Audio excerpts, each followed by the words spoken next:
a seasoned psychologist becomes entangled with her patient, a notorious repeat offender whose dark history of violent crimes hides a deeper, unsettling truth. At a correctional facility, veteran prison psychologist Nicoline Marbus assumes the role of a hysterical inmate during a training exercise. Afterward, she commends the officers while offering constructive feedback.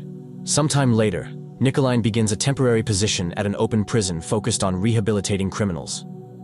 During her first day at the job, the director, Gaia, praises Nicoline's impressive credentials and offers her a permanent role instead. However, the new hire declines, preferring the flexibility of a temporary arrangement. Following the interview, Nicoline introduces herself to Marieke. The eager intern then guides her to her new assignment. Idris van Leeuwen, a repeat offender with a history of violent crimes against women. Despite his gruesome offenses and intimidating build, Idris has a charming personality that he has used to lure his victims. When Nicoline and Marieke enter the room, Idris calmly greets them. Nicoline subsequently introduces herself as his new therapist. As Nicoline reviews Idris's file, the inmate mentions that he's been approved for occasional unaccompanied leave. Marieke confirms this, adding that only the scheduling details need to be finalized. Although Nicoline acknowledges Idris's progress, she harbors doubts about whether he has truly changed and is ready for reintegration into society. Concealing her reservations, she asks Idris to recount why he was imprisoned.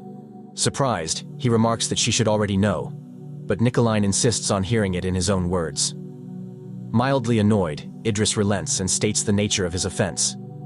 Unconvinced, Nicoline presses him to delve into the details of his crimes. Idris then deflects, refusing to elaborate and suggesting they revisit the topic during their next session. This elicits a sarcastic remark from Nicoline about him trying to set the rules, despite his position. Nevertheless, she chooses not to push further and allows the conversation to end on his terms. While showering, Nicoline is startled to see her mother silently watching her. Later that evening, when the therapist suggests her mother leave, she refuses and insists on staying the night. By morning, Nicoline wakes up with her mother unclothed, curled up against her in bed. But by then, she's already so used to this kind of disturbing behavior from her mother that she hardly reacts. As Nicoline heads to the clinic, the elevator doors open to reveal Idris stepping out, his expression making it clear he's not happy to see her.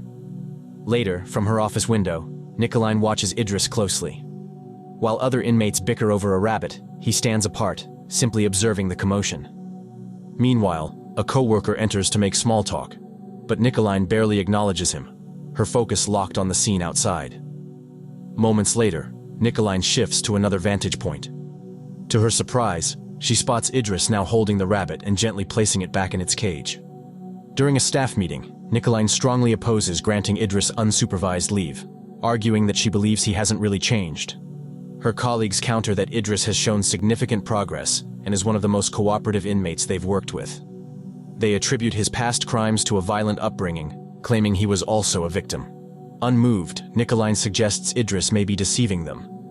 A co-worker then reminds her that they've been observing him for 5 years, while she's only been there for 2 days. Nicoline later points to his evasiveness about his past crimes as proof he's not fully rehabilitated. To further strengthen her case, she also highlights his psychopathy score, noting it meets the threshold to classify him as a psychopath. During a coffee break, Gaia acknowledges Nicoline's concerns about Idris and empathizes with her doubts. However, she also encourages the therapist to remain open-minded and give him a fair chance. At a group therapy session, Idris fixates on Nicoline, his gaze unrelenting. Determined to appear unfazed, Nicoline meets his eyes. Suddenly, a scuffle breaks out between 2 inmates, knocking Nicoline to the ground. To her surprise, Idris approaches and calmly helps her to her feet. In their next one-on-one session, Nicoline once again presses Idris to share more details about his crimes, this time asking how he thinks his victims felt. But Idris remains evasive, trying to use his charm to skillfully dodge her questions. When his attention shifts to Marieke, Nicoline dismisses her to get him to focus. With a sly smile, Idris accuses the therapist of being jealous of the beautiful intern. Refusing to play along, Nicoline firmly repeats her question. Eventually, Idris admits he doesn't know how his victims felt. He then accuses her of planning to twist his words to label him as lacking empathy, essentially sabotaging his chances for release. Frustrated, he demands to know what she expects from him, his simmering anger later erupting as he slams his hand against the table. One morning, as Nicoline heads for coffee, Idris hands her a cup he's prepared. She accepts it politely but makes a fresh one for herself. While watching her, the inmate suggests she transfer his case, accusing her of having a personal agenda against him. He then claims she's attracted to him, adding that it's another reason for her to step aside. Unshaken, Nicoline retorts that inmates don't get to choose their therapists. With a sharp tone, she adds she's more than capable of handling whatever allure he thinks he has. During a basketball game at the facility, Nicoline arrives to observe. Soon after, the coach, Alex, begins flirting with her. Idris then tosses the ball at Alex, clearly aiming to disrupt what's going on. Later, Idris watches from a window as Nicoline chats with Marieke and Alex in the parking lot. A flicker of jealousy crosses his face, his growing attraction to the therapist becoming increasingly evident. That evening, Nicoline meets Marieke and Alex at a club, where the lively energy and flowing alcohol help her let go of her usual guardedness. As the night unfolds, Nicoline ends up at the coach's place, where they make love. The therapist is unusually assertive, channeling her pent-up emotions into the encounter. During another session, Idris once again asks for a new therapist, but Nicoline firmly refuses, reminding him that it's not an option. Later, in a staff meeting, Nicoline reiterates her doubts about Idris being ready for unsupervised release. After the meeting, Alex stays behind with Nicoline, puzzled by her strong stance. He advises her not to overthink, dismissing Idris as less complex than she perceives. The next day, when Nicoline arrives at the facility, she notices Idris and Marieke giggling and seemingly flirting with each other. Somehow, she starts to feel a tinge of jealousy. Without hesitation, she approaches them and sends the intern away. Idris watches with a hint of amusement as if confirming his suspicions. Later that afternoon, as Nicoline observes the rabbit in its cage, Idris approaches her unexpectedly. Out of the blue, he blurts out that he has a son. Nicoline immediately questions the claim, noting that his files make no mention of a child. Curious, she asks why he's bringing this up now. Idris then claims that being more open is his way of giving back to her. He casually adds that he's heard women appreciate openness.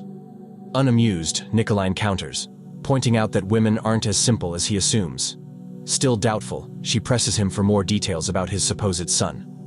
Idris then shares that his son's name is Milan, and that he works at a nearby KFC. Before Nicoline can probe any further, though, she is called away, leaving the conversation unresolved. After work, Nicoline visits a KFC to verify Idris's claim. However, she couldn't get herself to ask the employees for information. That night, Nicoline can't stop thinking about Idris. On one hand, she sees him as too dangerous to re-enter society. On the other hand, she's starting to fall for his charm and recognize the positive traits in him that her colleagues have been saying. In an effort to take her mind off of him, Nicoline sends a casual text to Alex, inviting him for a date the following day. The next morning, in an unusual move, the therapist applies makeup before attending a basketball game at the facility. When she arrives, Idris immediately notices her polished look. His gaze lingers, with his expression turning to annoyance when he suspects she dressed up for Alex. After the game, Nicoline congratulates Alex on his coaching before deciding to wait for him in the car. On her way to the parking lot, Idris intercepts her, pointedly remarking on her lipstick and calling it unprofessional. Nicoline simply ignores his taunts and walks past him without a word. When Alex finally arrives at the parking lot, he confronts Nicoline, asking her what's going on between her and Idris. Nicoline denies there's anything to discuss, but Alex presses her to open up, assuring her that he's there to help. Alex then explains that he's known Idris for a long time and is aware of his penchant for intimidating others. He urges Nicoline to let him know if Idris is doing the same to her, offering to step in and support her if needed. However, Nicoline only gets irritated, interpreting Alex's concern as overprotectiveness. She insists that she's not intimidated by Idris and doesn't need anyone's help to do her job. Frustrated by her reaction, Alex gives up and cancels their date. While Nicoline sits in her car, confused about her feelings, she spots her manager Gaia leaving the building. Without hesitation, she rushes over to her and asks that another therapist take over Idris. However, Gaia misinterprets Nicoline's request as frustration over her co-worker's disagreement with her assessment of him. So she commends Nicoline for standing firm in her views. She also reassures her that differing opinions are healthy in their profession. Still determined to move on from Idris, Nicoline later assigns Marieke to lead the sessions temporarily. The eager intern happily obliges. Marieke then asks Idris about his plans for his upcoming 4-hour unsupervised leave. Though slightly confused by her taking over, Idris excitedly shares his plans to visit a nearby beach. Meanwhile, Nicoline observes in silence, taking notes. When Idris casually asks if she's familiar with the beach, she pointedly ignores him in an attempt to suppress her growing feelings for him. The next day, Idris goes ahead with his unsupervised leave. Curious, Nicoline quietly follows him to see if he'll stick to his word. True enough, he goes to the beach, just as he said he would. Savoring the freedom that he hasn't had in almost 5 years, he stands by the shore and gazes at the calm waves. As Nicoline observes him, she begins to realize that her co-workers might be right about him after all. And somewhere in the back of her mind, a thought she can't quite suppress starts to take hold. Maybe there could be something more between them. Nicoline eventually approaches Idris, but his displeasure is evident. Her presence feels like an intrusion on his unsupervised time. He immediately turns and walks away without a word. But when she follows, he reluctantly sits in the sand, with her joining him in silence. Testing her resolve, Idris soon gets up and relieves himself nearby. He then follows it up by provocatively placing his thumb on Nicoline's mouth, gauging her reaction. When she doesn't resist, it becomes clear to him that she is indeed attracted to him. Moments later, he steps back and apologizes. With firm resolve, he tells her that whatever she might be hoping for between them isn't going to happen. That night, Nicoline visits her mother's house, seeking solace. Confused by her growing feelings for Idris and reeling from his rejection, she turns to her mother for comfort. However, when her mother begins to touch her inappropriately once again, Nicoline finally finds the strength to resist.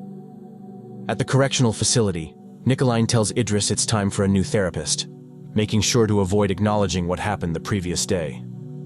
Confused by this move after how she reacted to him yesterday, he decides to ignore her and walk away. Hours later, chaos erupts when the inmates find their beloved rabbit brutally killed. As they gather around the lifeless animal, Idris stands apart, his expression unreadable. When Nicoline arrives, Idris calmly picks up the rabbit and tosses it into the garbage without a word. She later finds him inside the facility, struggling to breathe, his eyes filled with tears. His remorse over the rabbit is unmistakable. After collecting himself, he acknowledges her earlier suggestion about needing a new therapist. After a tense silence, however, Idris steps closer, gently pulling Nicoline against the wall. Though visibly nervous, she doesn't resist. Testing her boundaries again, he leans in for a kiss, pausing just before their lips meet to see how she'd react. When she doesn't pull away, he teasingly repeats the gesture, keeping her on edge before finally kissing her. Caught up in the moment, Nicoline responds with unrestrained passion. Idris couldn't help but revel in her surrender. Toying with her further, he presses the panic button on her waist, triggering the security alarm. When the security arrives, Nicoline quickly regains her composure. Slipping back into her professional demeanor, she calmly informs them that it was just a false alarm.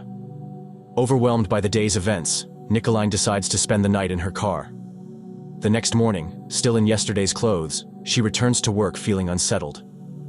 Determined to request a new therapist for Idris, she later heads to Gaya's office, only to find it empty. When she glances out the window, she notices Idris playing football outside. Mariek soon joins her, casually mentioning that Idris already has a son. Nicoline nods quietly without revealing that she's already heard about it. The intern then reveals that Idris's son works at a McDonald's. This catches Nicoline off guard, as she had assumed it was KFC. With a laugh, Marieke admits to visiting the restaurant to confirm it. She then jokes about the silliness of what she did, unaware that Nicoline had done the same. That evening, Nicoline finally returns to her apartment. She begins cleaning up immediately in an effort to regain some sense of normalcy. The next morning, as she's preparing to go to work, she suddenly hears her doorbell ring. Upon opening the door, she's stunned to see Idris, who explains that he's on another unsupervised leave. With firm resolve, Nicoline informs him that she won't let him in. Nevertheless, as Idris turns to leave, she hesitates, lingering by the open door. Sensing her conflicted emotions, Idris pauses and turns back, noticing that she hasn't closed the door. A knowing look then crosses his face as it becomes clear to him that Nicoline doesn't really want to send him away. Emboldened, Idris suddenly strides back toward her and pushes his way inside. Idris begins wandering around Nicoline's apartment, as if marking his territory while she trails behind him, uncertain and uneasy. Struggling to maintain control, she eventually asks him what he thinks is going to happen. After some pause, Idris sidesteps the question, instead asking for a cup of coffee. While preparing the drink, Nicoline cautiously asks Idris to assure her he won't harm her. He responds playfully, suggesting that a promise would ruin the excitement, before dismissing it as a joke. When the therapist reaches for her phone, Idris snatches it and places it out of reach, heightening her anxiety. Trying to ease the mood, he proceeds to talk about wanting a genuine relationship with her after his release. With her voice trembling, Nicoline apologizes for any misunderstanding and insists she never intended to make him believe that she wanted a relationship. Though Nicoline harbors a twisted infatuation and has fantasized about intimacy with Idris, she remains acutely aware of the danger he represents. Unfazed, Idris picks up her phone and asks for the password, claiming he needs to check the bus schedule. When Nicoline offers to do it herself, he tells her to sit and relax, saying her behavior is making him nervous. Just then, the doorbell rings once again. When Idris gets up to check the camera, it turns out to be Nicoline's mother. Unsure of letting in the woman with whom she's had a complicated relationship, Nicoline ends up resting her head on Idris's lap. This surprises him and prompts him to pull the curtains close, thinking that she's now ready for intimacy. However, Nicoline turns emotional. She admits to being afraid of Idris and asks him to leave. Idris refuses to believe her though, arguing that she doesn't really mean it. Nicoline tries to reason with him, explaining that he can still leave without jeopardizing his release. But instead of leaving, Idris shifts the blame to her, accusing her of using her position to pursue her own desires. Deeply offended, Nicoline snaps at him in anger. Attempting to calm her, Idris declares that he truly loves her. However, when Nicoline continues to resist, his demeanor suddenly shifts. With much force, he pins her down and proceeds to take advantage of her. At one point, Idris suddenly stops, apologizing and calmly explaining that he can be rough at times. He adds that he thought she could take it and urges her to speak up next time, seemingly justifying his behavior. He then reaffirms his love, but a shaken Nicoline can barely respond. Before leaving, he asks if she'll be at the facility. She can only give a faint nod as she's still traumatized by what just happened. Soon after, he departs, leaving her consumed by fear and anguish. A moment later, Nicoline checks her phone and reads a seemingly apologetic message from her mother, reminding her she's a brave woman. Overcome with emotions, she ends up breaking down in tears. Later that day, Nicoline arrives at the facility with a determined look on her face. She then heads straight to Idris's cell, catching him off guard. Silently, she closes the door, removes her underwear, and pulls him into a kiss away from the camera. Idris responds eagerly, but as the moment intensifies, Nicoline discreetly presses the panic button on her waist, triggering the alarm. Realizing her betrayal, Idris turns aggressive, grabbing her in frustration. Before things could escalate further, officers rush in, pulling the inmate off her. Enraged and feeling betrayed, he struggles against them, shouting that the therapist loves him. As the chaos settles, Nicoline decides to lie in his bed. After a moment, she collects herself, gets up, and leaves the cell, satisfied with her act of retribution. Subscribe to watch more videos like this, turn on notifications and leave a like to help the channel out. Thank you for watching.